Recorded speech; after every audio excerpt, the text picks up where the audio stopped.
나누실 말씀은 로마서 12장 1절에서 2절 말씀입니다. 로마서 12장 1절에서 2절 말씀, 12장 1절에서 2절. 다 같이 로마서 12장 1절에서 2절 말씀 다 같이 한 목소리를 합독하시겠습니다. 그러므로 형제들아, 내가 하나님의 모든 자비하심으로 너희를 군하노니 너희 몸을 하나님이 기뻐하시는 거룩한 산 제물로 드리라.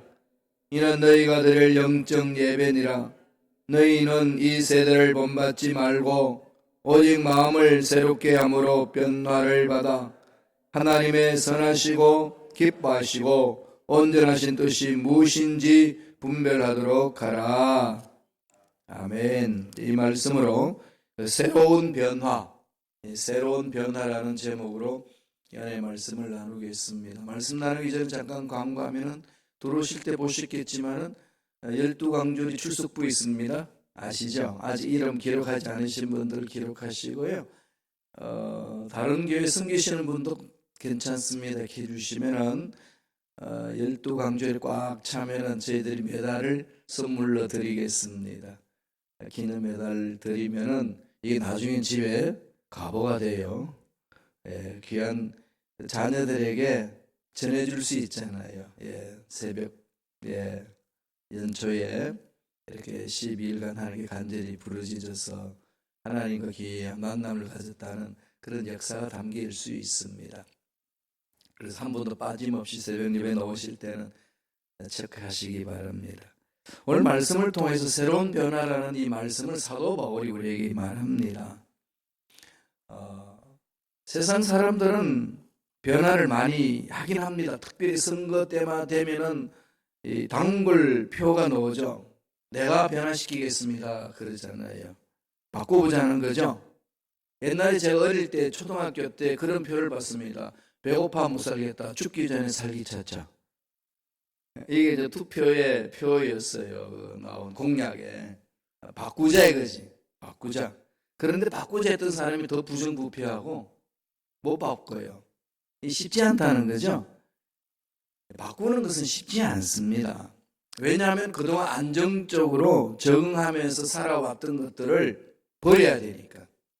버리고 불확실한 미래, 보이지 않는 그 과정을 거쳐야 되는 아픔이 있습니다. 그 고통을 감수해야만이 온전하게 새로운 변화를 맛볼 수 있습니다. 육체의 건강을 가꾸려면 어떻게 해야 되죠? 그동안의 잘못된 습관들을 버려야 되잖아요. 그게 버리기가 참 어렵죠. 음식 먹는 것도 조절해야 되고, 음식 먹는 거 조절하려고 그러면 꼭 마시는 음식이 앞에서 눈을 괴롭히고, 또 그런 모임이 있고, 오늘 하루만 먹지 이러다가 그냥 1년 그냥 가요. 이게 버린다는 고통이 쉽지 않다는 겁니다. 우리가 예수를 믿어서 구원을 얻었습니다. 그러니까 새 생명이 주어졌어요. 그 새 생명은 영원한 생명입니다. 유한한 생명, 죽어서 없어야 될 존재인데 영원한 하나님 생명이 우리 속에 들어온 겁니다. 어마어마한 사건이잖아요. 그래서 우리는 영원히 사는 거예요. 영원한 하나님의 생명이 우리 속에 들어오셨기 때문에 영원히 사는 겁니다. 그분을 내가 몰아내지 않는 이상은 나를 버리지 않으셔요. 내가 그분을 포기하지 않는 이상 결코 나를 버리지 않습니다. 하나님은 우리 모두에게 자유를 주셨잖아요. 믿을 수도 있고 안 믿을 수도 있습니다. 믿으면 천국 가고 믿지 않으면 지옥 갑니다. 이건 우리의 선택을 할 수 있는 권한을 우리에게 주신 거죠. 그래서 우리는 끝까지 믿고 달려가는 겁니다. 그러면 하나님의 생명이 우리 속에 왔으면 우리 어떻게 될까요? 바뀌는 거죠. 바뀝니다. 컵 속에 뜨거운 물을 넣었는데 컵이 차더라. 이 신기한 컵이죠, 그죠? 그렇잖아요. 마늘을 먹었는데 전혀 마늘 냄새가 나지 않더라. 이런 마늘이 있으면 참 그게 건강식도 좋고 엄청나게 히들치지 않겠어요? 마늘을 먹으면 마늘 냄새가 나고 컵에 찬물을 넣으면 컵이 차갑고 뜨거운 물을 넣으면 뜨겁습니다. 바뀌는 거죠. 속에 무엇이 들어있느냐에 따라서 바깥으로 바뀌어집니다. 예수님을 믿어서 우리는 새 생명을 얻었어요. 그러면 새 생명이 있는 자들은 바뀌는 거죠. 그래서 새로운 변화가 일어나는 겁니다. 근데 이 변화를 하는 데 있어서 고통이 다르죠. 어린아이들도 크면 성장통이라는 게 있잖아요. 관절이 막 아프고 울고 막 그러잖아요. 자라니까. 그것처럼 우리가 예수를 믿어 예수님을 닮아가려면 아픈 거예요. 고통이 있습니다. 옛 습관을 없애야 되니까. 그게 안정된 삶인데 잘못됐지만은 잘못된 상황 속에서 안정되어 있어요. 적응이 되어 있기 때문에 그게 편한 겁니다. 잘못됐다는 걸 뻔히 알면서도 편하니까 그냥 그걸 안고 가지 않습니까? 그래서 넘어지는 거거든요. 죄 지어서 나중에 쇠고랑 차는 사람들 다 물어보세요. 이러면 안 되는데, 이러면 안 되는데 알면서도 끌려다니는 거죠. 그게 그만큼 그런 생활에 적응이 되어 있어요. 우리는 참 사람이 적응이 잘 되잖아요. 그걸 끊어버리려니까 손해보는 게 한두 가지가 아닙니다. 버려야 될 게 한두 가지가 아니에요. 그리고 힘든 거예요. 예수를 믿어 하나님 자녀가 되어 새 생명을 얻었고 영원한 생명을 얻었다 아무리 이야기를 해도 여태까지 살아왔던 옛 습관을 하루아침에 다 끊기가 쉽지 않습니다. 이런 과정은 겪어야 되잖아요. 그래서 고난이 오는 겁니다. 고난이 오면 돌아보게 되고 고난을 통해서 내가 내 자신이 무엇을 고쳐야 될 것인지를 바라본다는 거죠. 그리고 신앙생활 하다 보면은요, 천사들만 모인 곳이 아니기 때문에 또 양들만 모인 곳이 아니에요. 그리고 꼭 양이 있으면 또 뭐가 있다고 그랬죠? 염소가 있어요. 누가 염소인가 견눈질 할 필요 없어요. 상대방 다 스스로 자기 양이보다 옆에 있는 사람이 염소 같으니까. 그게 우리 인간의 마음이에요. 나는 양인데 제가 염소다. 설교 말씀 딱 들으면 제일 먼저 뭐가 생각나죠? 내가 바꿔야 되겠다 이게 아니고 그 사람 왔나 안 왔나? 이 말은 그 사람 꼭 들어야 되는데 이거부터 먼저 내 마음속에 들어오는 게 저와 여러분 아닌가요? 안타깝다. 참 목사님 그분 왔을 때 거기 말씀 다 주셔야 되는 건데 이게 우리 마음속에 다 들어 있습니다.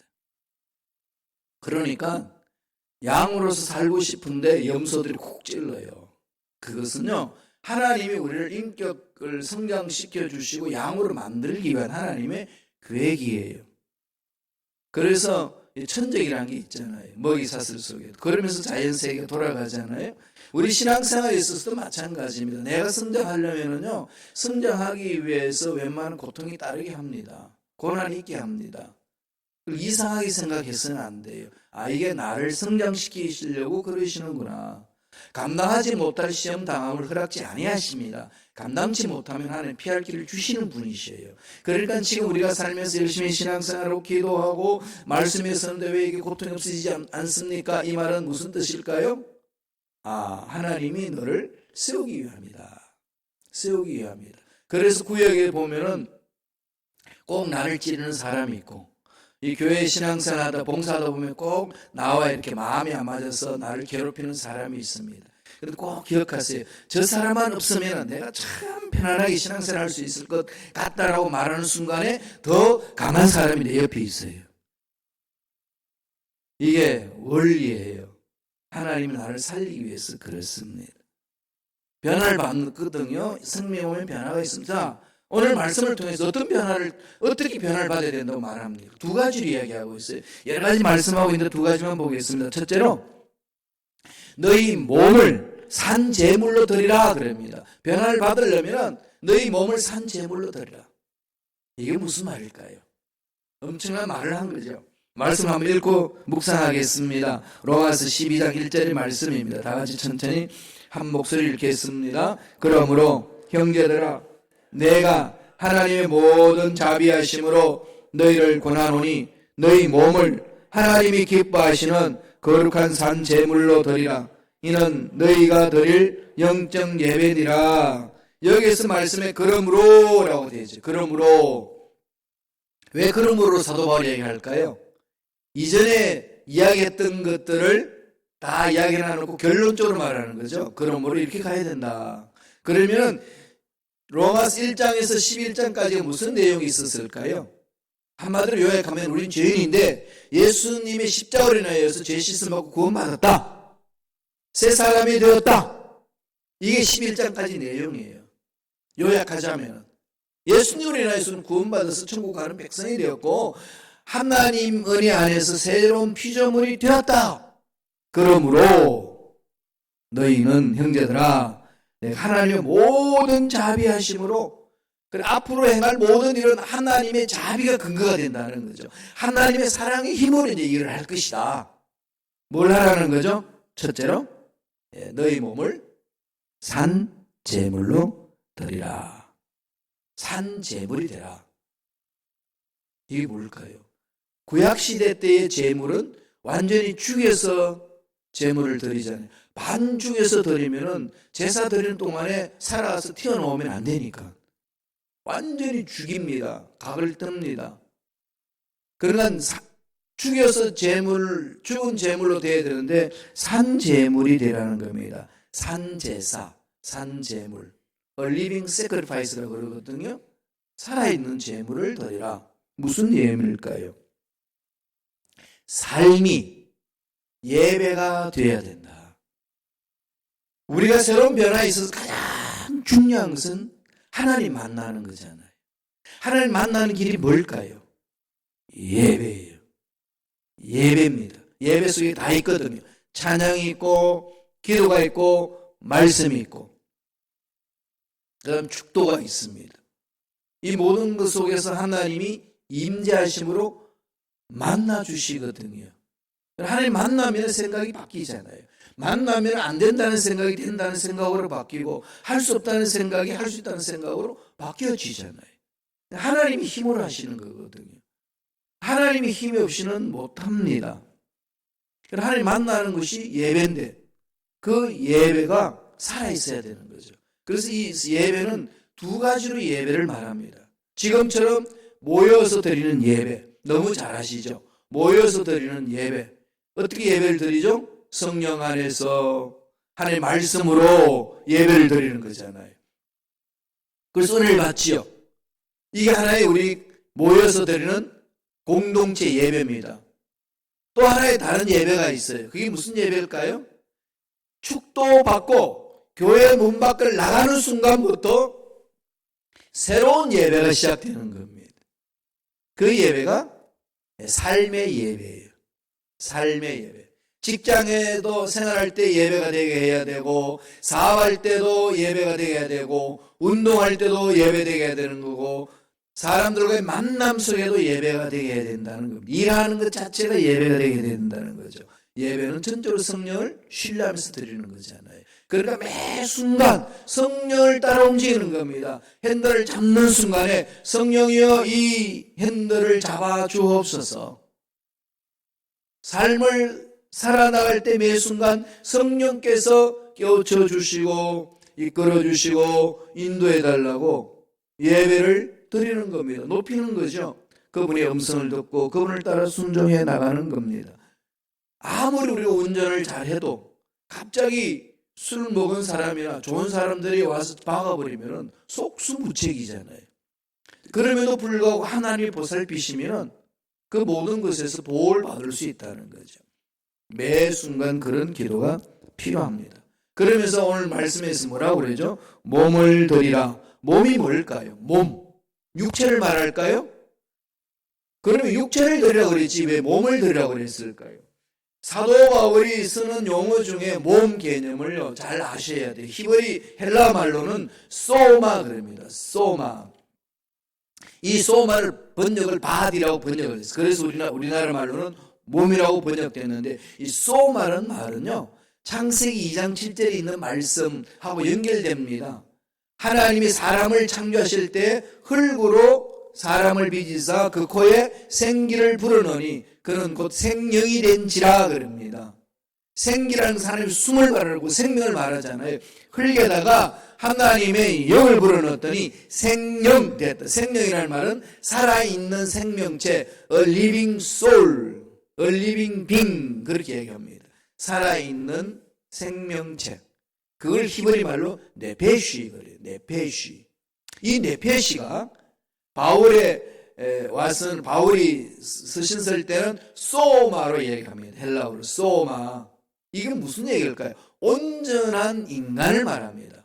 온전한 인간, 총체적인 인간, 전인적인 인간, 영혼, 육이 하나로 뭉쳐져 있는 인간. 그럼 몸을 드리라. 이 말은 뭘 드리라는 거죠? 네 삶 자체를 드려라. 이거죠. 네 인격을 드려라.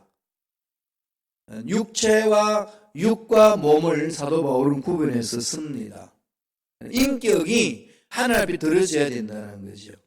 그러니까 생명이 내 속에 들어오면 그 생명이 나를 붙들어서 내 인격이 변화되는 거죠. 그게 열매라는 겁니다. 그게 성령이 내 마음에 들어와서 나를 변화시키는 것은 성령의 열매를 맺는데, 성령의 열매가 뭐죠? 사랑과 희락과 평과 오래 참음과 자비와 양성과 충성과 온유와 절제니라. 이게 그냥 내 삶을, 내 인격을 사로잡는 거죠. 예수님의 성품이잖아요. 예수 닮아가는 거죠. 예수를 믿는 순간에 우리는 닮아갑니다. 생각이 예수를 닮고, 말하는 게 예수를 닮고, 삶을 사는 모습이 예수를 닮습니다. 주위에 어떤 사람이 어떤 말을 해와도, 어떻게 공격해와도 나는 그 기에 서서 그 열매를 맺는 거죠. 이런 사람은 얼마나 멋지겠어요. 이렇게 말하는 제가 그걸 다 살아낼까요? 여러분 무엇을 말하고 싶으세요, 속에? 예, 못 살아요. 그래서 제일 힘든 게 그겁니다. 설교한 만큼 살아내지 못하는 것. 그게 몸부림치는 거죠. 그런데 제가 한번 살펴봤어요. 내가 살아내는 것만 설교하면 어떨까? 딱 한마디밖에 없을 것 같아요. 예수 잘 믿읍시다. 그래서 설교 끝. 정말로 힘들고 어려운 부분이에요. 그러니까 하나님 주신 말씀을 그냥 통로가 돼가지고 선포하는 거죠. 그러면서 제가 결심하는 겁니다. 주여, 이 말씀대로 저도 살아갈 수 있도록 도우소서. 그래서 우리 모두가 가정에서, 직장에서, 교회에서 몸을 드려야 돼요. 몸을 드리는 거, 전격적으로 다루는 겁니다. 산 제물이 되라고 그랬잖아요. 살아있는 제물, 삶이, 그죠? 삶이. 그러니까 내 삶이 예배가 드리면 삶의 자세가 다릅니다. 한순간도 허송세월 보내지 않는다는 거죠. 우리는 현대 교인들은요, 교회 안에서 예배 드리는 것은 정말로 강조하고 중요하게 여깁니다. 너무 중요한 거죠.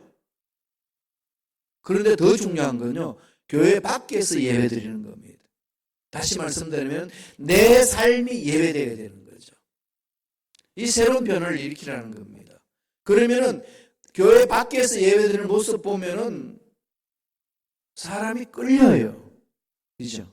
예배에 집중하여 찬양하고 기도하고 말씀 듣고 그렇게 예배드리는 모습 보세요. 아름답잖아요. 그런데 우리 세상에 나가서 삶을 그렇게 살아내 보세요. 사람들이 이렇게 끌리는 거죠. 그런 매력이 있습니다. 약한 것 같은데, 보잘것없는 것 같은데 뭔가 저 속에 감히 근접할 수 없는 무엇이 있는 것처럼 아우라로 느껴지잖아요. 묻습니다. 당연히 참 멋있다, 사는 게.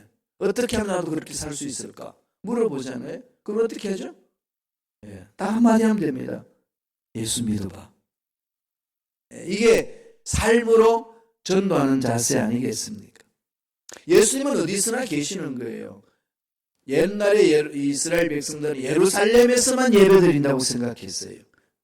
그러다 보니까 북쪽에 있는 사마리아 사람들은 그린심산에서도 예배드릴 수 있다고 했습니다. 그래서 사마리아 우물가에 있는 여인이 주님께 묻죠. 어디서 예배드리면 됩니까? 그랬더니 주님이 뭐라고 그러시나요? 여기도 말고 거기도 말고. 장소가 문제가 아니라 어디라는 거죠? 하나님이 있는 그곳에. 그러니까 우리의 삶의 예배를 말씀하는 거죠.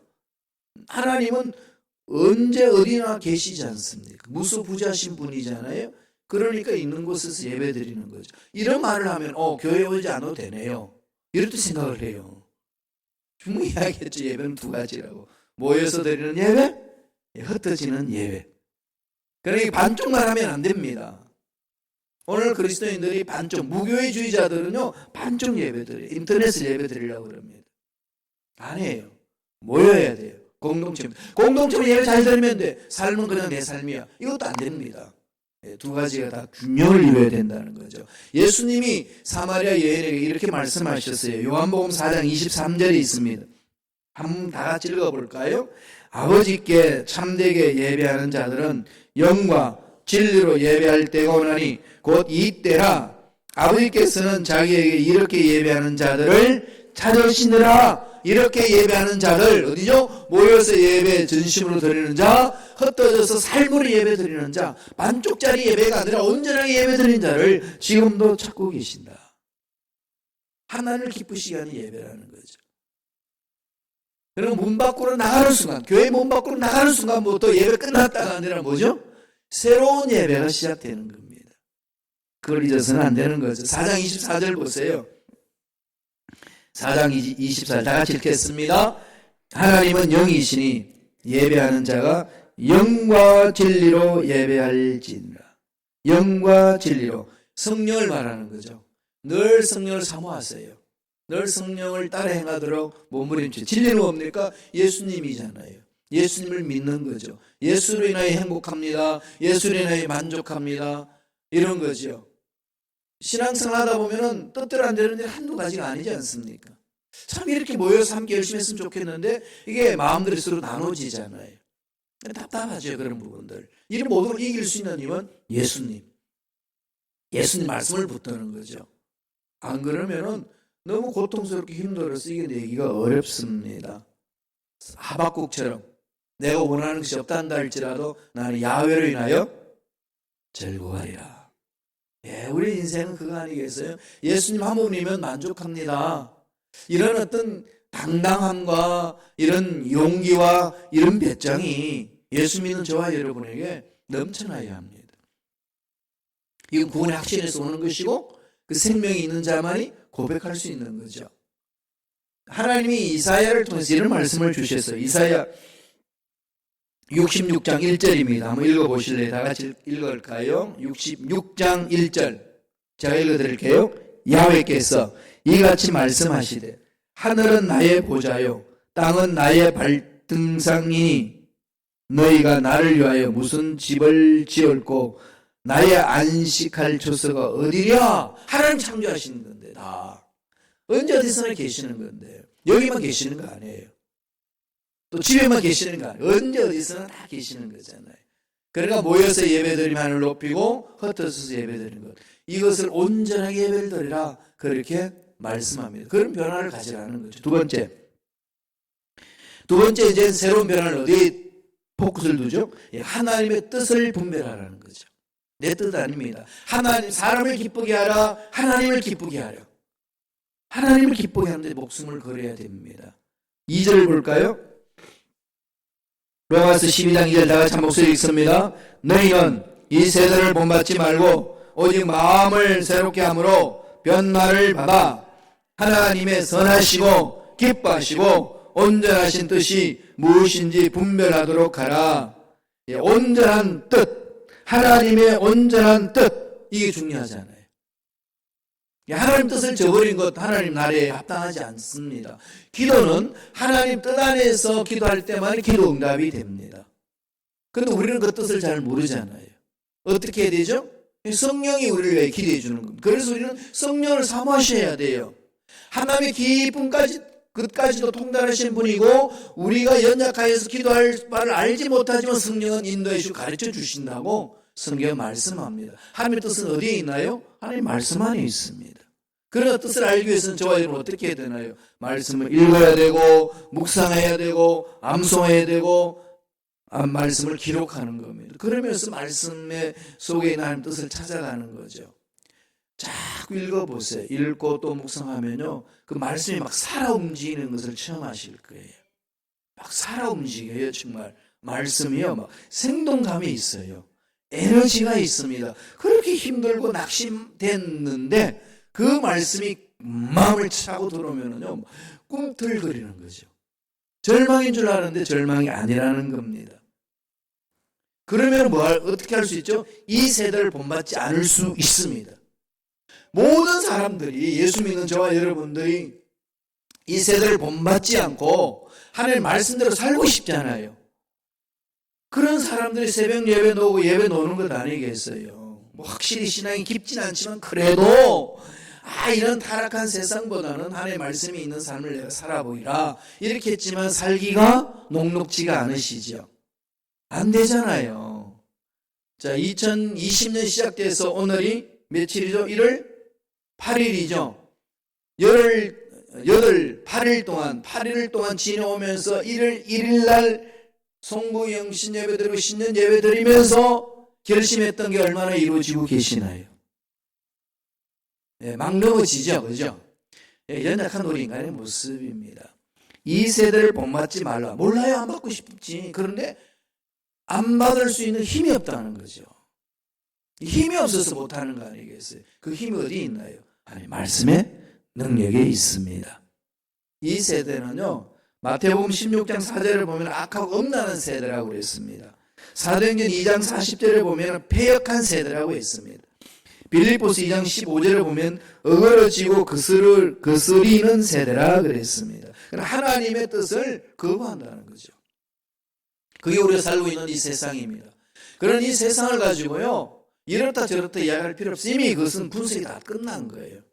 세상은요, 절대로 유토피아 없습니다. 일어나지 않습니다.